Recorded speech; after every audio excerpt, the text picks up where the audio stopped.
2021년 1월 26일 오전 11시 30분경 샌안토니오 경찰은 한 통의 신고 전화를 받았습니다. San Antonio Police, this is Christy. How can I help you? I'm in Louisiana, but I have a stepson out there in San Antonio, and family members have been trying to call him since Saturday, and we haven't been getting any response back. And we wanted to know if you guys could do a wellness check just to see if everything's okay with him. And who are we checking on? Martell, Martell, Dearborn.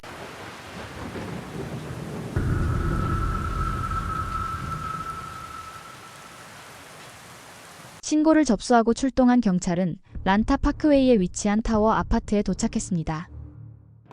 아파트 4층에 있는 34세 마르텔의 거주지 앞에 다다른 경찰은 현관문에서 총탄 자국으로 보이는 구멍을 발견하고 긴장을 감추지 못했습니다. 분명히 평범하지 않은 일이 벌어진 듯 했습니다. 수차례 문을 두드려도 반응이 없자 경찰은 관리실에서 열쇠를 가져와 시도했지만 문은 안쪽에서 데드볼트로 잠겨 있어 열리지 않았습니다. 결국 경찰은 관리인에게 다시 연락했고 관리인은 드릴을 이용해 잠금을 풀기 시작했습니다. 한편 경찰은 차고로 내려가 마르텔의 차량을 확인했습니다. 차는 여전히 그 자리에 있었고 며칠 동안 움직이지 않은 흔적이 남아 있었습니다. 마침내 관리인이 잠금을 풀자 경찰은 안으로 들어갔습니다. 그리고 문에서 불과 몇 걸음 떨어진 곳에서 끔찍한 장면과 마주쳤습니다. 마르텔은 머리에 총상을 입은 채 사망에 쓰러져 있었고 그의 머리에서 흘러나온 피는 이미 마르고 현관 쪽으로 이어져 있었습니다. 총알은 외부에서 발사된 것으로 보였지만 아파트 내부에는 격렬한 몸싸움의 흔적이 역력했습니다. 부엌에는 그릇이 깨져 있었고 가구들은 뒤엉켜 있었으며 침실 역시 난장판이었습니다.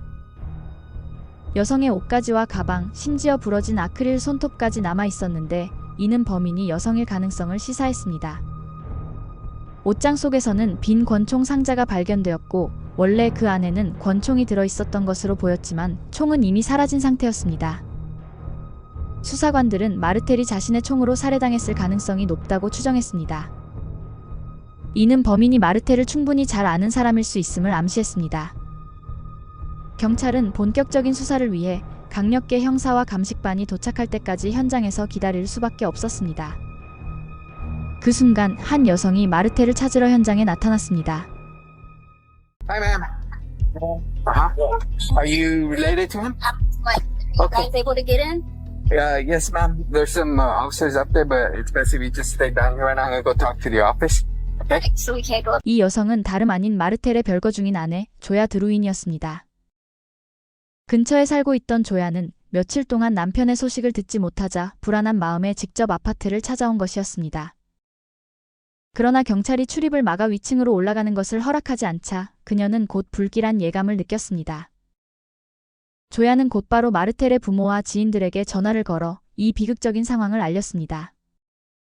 경찰은 현장에서 조야에게 남편과의 최근 연락에 대해 물었습니다. 그녀는 금요일에 문자 메시지를 주고받았으며 그 전날인 목요일에는 남편이 자신의 아파트를 찾아와 머리를 손질해 주었다고 말했습니다. 하지만 그녀의 진술은 오히려 경찰의 의심을 키웠습니다. 보통 이런 경우 범인은 대개 피해자와 친밀한 관계에 있는 경우가 많고 사건 현장에 직접 나타나 상황을 살피기도 합니다. 그런 점에서 예상치 못하게 그녀가 사건 당일 현장에 등장한 것은 경찰로 하여금 그녀를 더욱 의심하게 만드는 결정적 요소가 되었습니다. 결국 형사들은 조야를 경찰서로 데려가 정식 조사를 진행하기로 했습니다. 1987년에 태어난 마르텔은 매우 똑똑하고 유능한 인물로 알려져 있었습니다. 그는 미 공군에서 6년간 복무하며 정보 분야에서 활약했는데 이 부서는 뛰어난 분석력과 문제 해결 능력을 갖춘 이들만이 맡을 수 있는 곳이었습니다. 그곳에서 그는 탁월한 성과를 인정받아 훈장을 수여받았고 하사로 명예롭게 제대했습니다. 전역 후에는 음악 분야로 눈을 돌려 래퍼로서의 커리어를 쌓기 시작했습니다. 카르돈이라는 활동명으로 무대에 선 그는 소니 계열의 음악 레이블인 더 오처드와 계약을 체결하며 본격적인 활동을 이어가고 있었습니다.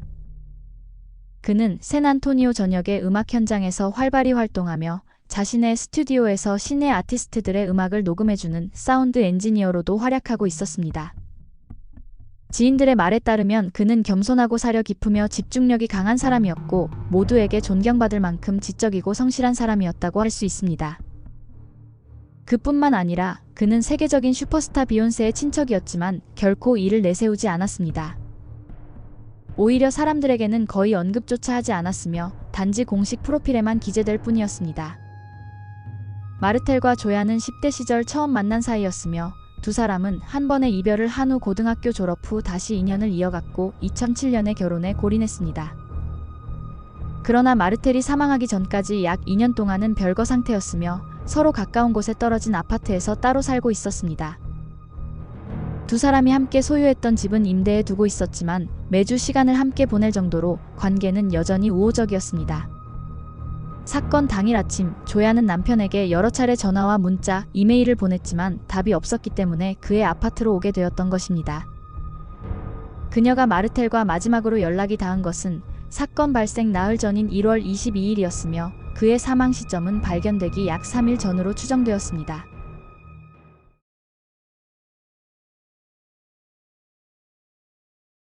형사들은 아파트 단지를 돌며 추가 단서를 찾기 시작했습니다. 그 과정에서 이웃과 이야기를 나누던 중 사건의 방향을 완전히 바꾸어 놓을 중대한 진술을 확보했습니다. 마르텔의 바로 아래층에 거주하던 한 여성은 그의 아파트에서 자주 말다툼 소리를 들었다고 진술했습니다.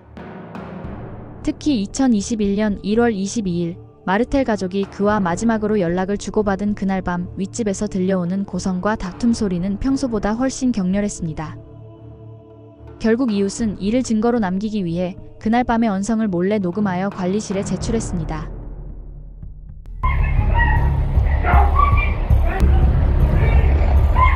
이 녹음은 직접적인 살인의 증거는 아니었지만 적어도 사건 당일 마르텔의 아파트에 여성이 있었다는 사실을 입증했습니다. 그러나 다음 이웃의 증언은 수사 방향을 더욱 충격적으로 바꿔놓았습니다. 마르텔의 집 맞은편에 살던 이웃은 그날 저녁 집에서 음식 배달을 기다리고 있었습니다. 그런데 갑자기 문 밖에서 큰 소음이 들려왔습니다.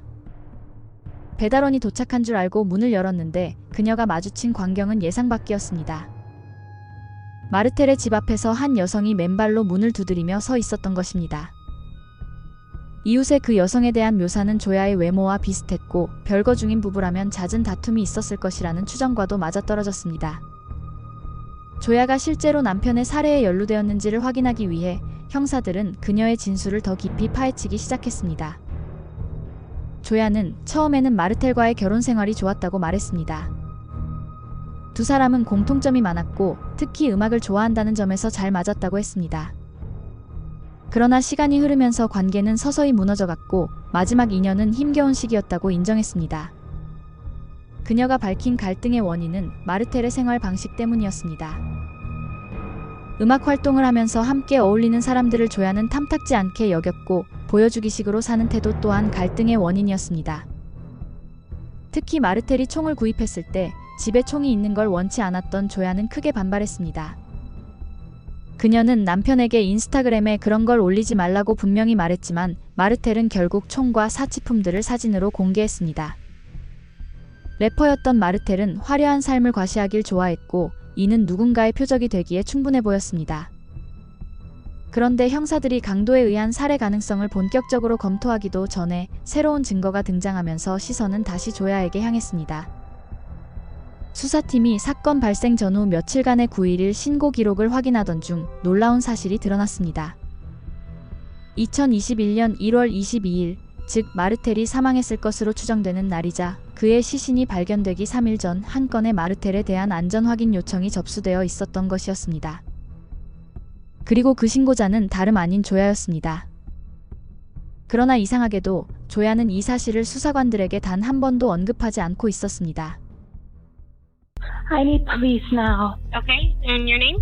My name is Joya Duran. Okay, and what's going on? I'm trying to get in my apartment, but I'm not able to get in. I think my husband is injured, Your husband's hurt? not responding, and I called him, and there's a hole in his door, and I don't know what's going on, honestly. There's a hole in the door? Yes. 사건 직후 경찰이 그를 확인할 기회가 이미 있었던 것입니다. 그러나 이상하게도 조야의 신고는 제대로 이어지지 않았습니다. 알고 보니 조야가 알려준 주소는 마르텔의 아파트가 아니었습니다. 경찰이 출동했을 때 도착한 곳은 아직 완공조차 되지 않은 건물이었던 것입니다. 이뿐만 아니라 조야는 신고 당시 자신의 이름 철자를 잘못 준 것으로 드러났습니다. 형사들이 왜 조야가 잘못된 주소와 이름을 말했는지 의문을 갖던 그때 또 다른 결정적 단서가 등장했습니다. 한 이웃이 설치해둔 현관 앞 링카메라에는 1월 22일 밤 복도에서 벌어진 상황이 찍혀 있었습니다. 녹화된 영상 속에는 한 발의 총성이 들렸고 잠시 후 한 여성이 복도를 걸어 내려가는 모습이 포착되었습니다. 그녀는 한 손에 휴대폰을, 다른 손에는 권총을 들고 있었습니다. 그 영상에 찍힌 여성은 조야가 아니라 전혀 다른 사람이었습니다. 혼란에 빠진 형사들은 여전히 조사실에 있던 조야에게 그 여성을 알아보는지 물었습니다. 다행히 조야는 그녀를 알아본 듯 했습니다.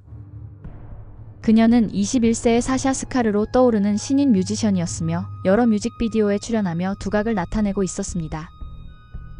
마르텔과 사샤는 음악 작업을 함께하며 가까워졌고 최근에는 연인 관계로 발전했습니다. 조야는 비록 자신과 마르텔이 부부로서의 인연은 끝났지만 여전히 친구처럼 편하게 지내며 서로의 사생활을 공유하는 사이였다고 말했습니다. 그래서 마르텔은 사샤와의 연애에 대해서도 숨김없이 조야에게 털어놓곤 했습니다. 그리고 최근에는 사샤와의 관계가 좋지 않다는 말을 하기도 했다고 합니다. 사샤가 자신을 무시하는 태도를 보이거나 허락 없이 집에 사람들을 데려오고 제멋대로 행동하는 일이 잦았던 것입니다. 그럼에도 마르텔은 언제나 사샤의 커리어를 돕고 싶어 했습니다. 수사관들은 마르텔의 휴대전화를 분석해 그와 사샤가 주고받은 문자 메시지를 바탕으로 사건 당일의 상황을 재구성했습니다. 2021년 1월 22일 두 사람은 아파트 안에서 심한 언쟁을 벌였고 그 과정에서 사샤는 마르텔의 총을 손에 넣었습니다. 사샤가 집을 나서자 마르텔은 곧바로 문을 잠갔습니다. 그러나 사샤의 소지품은 여전히 집 안에 남아 있었고 그녀는 다시 들어가기 위해 문을 두드렸습니다. 마르텔은 사샤에게 총을 돌려주어야만 물건을 가져갈 수 있다고 단호히 전했습니다. 자신을 공격했기에 어쩔 수 없이 밖으로 내보낸 것이라 설명하며 총을 제자리에 두고 가라고 요구했습니다. 하지만 말다툼은 걷잡을 수 없이 격해졌고 마침내 사샤는 문을 사이에 둔 채 방아쇠를 당겼습니다. 총탄은 그대로 마르텔을 관통했고 그의 생명을 앗아갔습니다. 사샤는 현장을 빠져나간 뒤 마치 조야인 척하며 911에 전화를 걸어 신고했던 것입니다. 이제 사샤는 살인 용의자가 되었고 형사들은 본격적인 추적에 나섰습니다. 부검 결과 마르텔의 몸에서 9mm 탄환이 발견되었는데 이는 그의 아파트에서 사라진 권총과 동일한 구경이었습니다. 수사팀은 사샤를 범인으로 확신했고 곧 체포영장을 발부받았습니다. 그러나 사샤의 집에 도착했을 때 그녀는 이미 흔적도 없이 도주한 뒤였습니다. 총을 지닌 채 달아난 그녀는 언제든 다른 사람들에게도 위협이 될 수 있었기에 수사팀은 연방보안관과 공조수색에 돌입했습니다. 그러던 중 사샤에게는 이미 폭력 전과가 있다는 충격적인 사실이 드러났습니다. 2019년 11월 그녀는 실패한 마약 거래에 연루되어 당시 남자친구 앤드류 베스가 사망하는 사건에 휘말렸습니다. 당시 강도 가중죄와 치명적 무기를 이용한 폭행으로 기소되었지만 보석으로 풀려난 상태에서 또다시 마르텔 사건을 저지른 것이었습니다. 더구나 피해자 마르텔은 세계적인 팝스타 비욘세의 친척으로 알려지면서 사건은 순식간에 언론의 집중적인 조명을 받으며 대대적으로 보도되었습니다. 사샤는 2주 동안 도피 생활을 이어가다 결국 스스로 경찰에 자수했습니다. 그녀는 뉴스를 통해 자신이 수배 중이라는 사실을 알게 되었고 가족이 있기에 더는 도망칠 수 없다고 판단했다고 말했습니다. 이후 사샤는 살인 혐의로 기소되었으며 DNA 검사 결과 현장에서 발견된 인조 손톱과도 일치했습니다. 수사관들은 그녀가 의도적으로 마르텔을 살해했다고 보고 1급 살인 혐의를 적용했습니다. 그리고 사건 발생 2년이 지난 2023년 8월 23일 마침내 재판이 열렸습니다.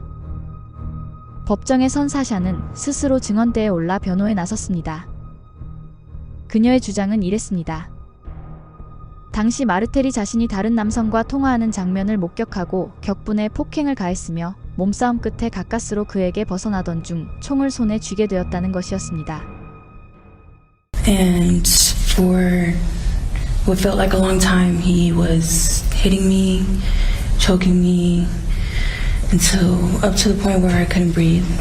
After you grabbed the weapon, the gun, what happened next? I told him, "Don't touch me." I started backing up out of the bedroom. When I backed up out of the bedroom, he started following me. I started grabbing dishes out of the cabinets and throwing it in between us. 그녀는 밖으로 나간 뒤 물건을 두고 온 것을 깨닫고 총을 든 채 문을 두드렸다고 했습니다. 그 과정에서 총이 우발적으로 발사되었고 그것이 마르텔을 맞췄다는 것이 그녀의 주장입니다. 그 후 911에 전화를 걸었지만 왜 조야인 척을 하며 틀린 철자의 이름과 주소를 말했는지 묻자 그녀는 이렇게 답했습니다. At that time, I really wasn't in the right mind, and I'm not really used to calling the police, so I felt like since that was his wife, I just felt like I should, I guess. 사샤는 총을 근처 쓰레기통에 버렸다고 주장했지만 경찰이 모든 쓰레기통을 수색했을 때는 발견되지 않았습니다.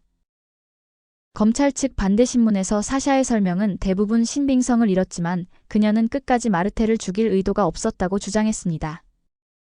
When you fired that shot, did you know Martel was behind that door? No, sir, I didn't. Did you mean to hurt Martel? Not at all. Tell this jury what was your intent when that gun fired?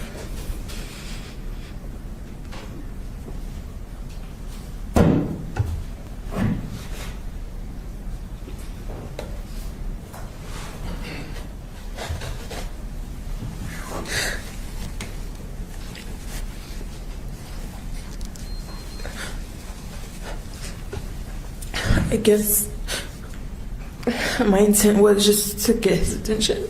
사샤가 마르텔을 폭력적인 남자로 묘사했음에도 불구하고 그의 가족들, 심지어 별거 중이던 아내 조야까지 모두 그는 한 번도 폭력을 행사한 적이 없는 사람이라고 증언했습니다. 검찰은 최후 변론에서 사샤의 주장이 현장 증거와 전혀 맞지 않는다고 지적했습니다. 예를 들어 사샤는 총이 우발적으로 발사됐다고 주장했지만 문에 뚫린 총알 자국은 문을 정면으로 겨눈 흔적이었습니다. 또한 마르텔이 싱크대 위로 뛰어넘어 자신을 공격했다는 그녀의 주장도 검찰은 사진 증거로 반박했습니다. 싱크대는 그리 크지 않았고 그 위에 놓인 그릇들이 하나도 움직이지 않은 채 그대로였기 때문입니다. 배심원단은 2시간 남짓한 평의 끝에 사샤 스카르에게 유죄 판결을 내렸습니다. 결국 2023년 9월 1일 당시 24세였던 사샤는 징역 55년형을 선고받았습니다. 그리고 25년 후인 2048년에 가석방 심사를 받을 자격이 주어집니다. 영상 제작에 힘을 보태주실 분들은 구독, 좋아요, 알림 설정 부탁드립니다.